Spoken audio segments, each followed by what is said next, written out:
Well, hey there. Happy holidays.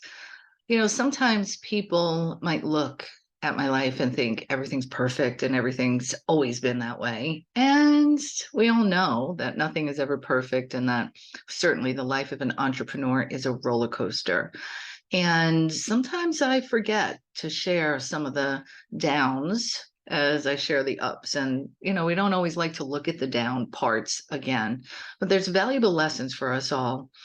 And we created Women's Prosperity Network, formed it officially in the early part of 2008. And that came about as the result of about a $75,000 investment that didn't work out. You see, back in 2007, early 2007, I was doing training and teaching, coaching, and consulting for real estate investors. And that came about because people kept saying, "Hey, Nancy, you're having all this success. Why don't you teach me how to do what you're doing?" So my sister Trish and I actually created Foreclosure Secrets, which was our company. And we did coaching, training, seminars, and all of that stuff so that we could share with others the path to wealth through real estate investing. Now, notice the time. We actually started that in 2005, 2006, 2007, and things were going really well. And I felt there was something more. And I, quite frankly, was not very good at public speaking. So I went to a seminar to learn the skill of speaking to groups. And when I went to this training, the instructor, Tony Martinez, looks about the room and he sees about 80 people in the room, all people there to improve their speaking, to turn it into a profession.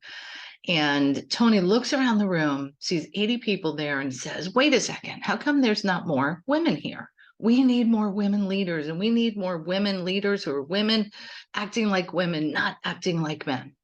And something happened in that moment for me. And I shot up out of my chair and I was like, "That's me." And at the time, the vision that I had was moving to the top of being a leading woman speaker in the field of real estate expertise and a woman acting like a woman. So I sat back down in my chair, and I'm feeling inspired and really connected to this passion of more women stepping up. And I got approached by a woman who told me she was starting a woman's seminar company. And I was like, "Oh, that sounds interesting." And she invited me to join in as the real estate expert on this group of 4 that she was putting together. So we spent the next 6 or 7 months planning, building out, all culminating in this huge event that was going to happen in Los Angeles, where 500 people are going to come. And so we're renting the venue, we're spending money, we're traveling, we're planning, we're doing all of these things. I'm in my local community letting people know that this new women's seminar company is coming about, and it's for women who want to step into their own, women acting like women, not women acting like men. And we had a few people who were very interested in this new paradigm, this new concept that we were creating.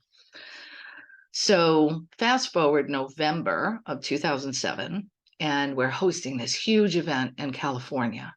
And I had never really been in the seminar business before and was kind of counting on these other people who knew marketing and sales and seminars and all of that to fill this venue with 500 people. Well, as the days approached and the weeks approached, it didn't look like it was going so well. My sister Trish and I flew out to California.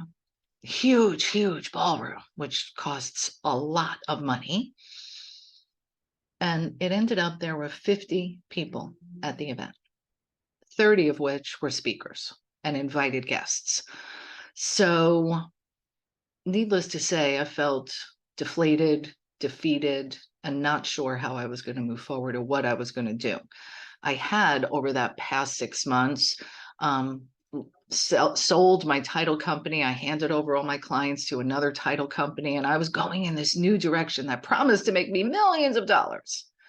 Well, at the end of the day, I had spent, like I said, about $50,000 to $75,000 in this new venture, and it appeared as a big failure.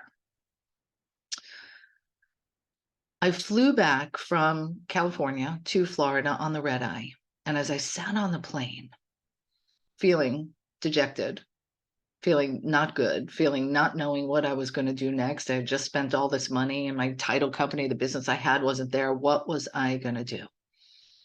And as I sat on the plane, a woman came to mind. Her name is Kathy Dudek, and she was one of the women who became a founding member of this idea. She was all in for creating something new for women. And when I heard her in my head, I knew there had to be a way to serve Kathy and the women like her. And rather than giving up on the dream, we reformulated the dream. I ended up leaving that partnership and then went into partnership with my two sisters, Trish and Susan. And it was from that we created Women's Prosperity Network. We started with a grassroots approach, and then it grew and grew and grew. And now we're global, serving women all over the world to live the life that they want, to create their life or recreate it if it's not working the way they would like it to. So I share this story with you, particularly right now in this time of the holiday season and reflecting on the past year. Maybe some things worked out really great. Maybe some things didn't work out so well. Maybe you had a big dream at the beginning of the year and now you're wondering, is it even worth dreaming again? And I'm here to tell you, it's worth dreaming again. It's worth holding on to the vision, reconnecting to the vision, the passion, the desire that's inside of you. And don't give up on the vision, just shift the strategy. You will recover. You can recover. Surround yourself with people who've gone before you, who've made the mistakes and want to support you in not making those mistakes. And you're going to make some mistakes because we all do, and it's part of the learning process. And know that when you see people out there that appear to be so successful and have it all together, there's bits and pieces that they have together, and then there's probably some they don't have together. We're all in this journey to experience life, to learn, to grow, and add value to others. And your unique contribution is a part of the fabric that makes up the totality of this world and this life. So get out there, reconnect to your heart, to your desires, to what matters uniquely to you, and then seek out people to support you in bringing it to life in a new way.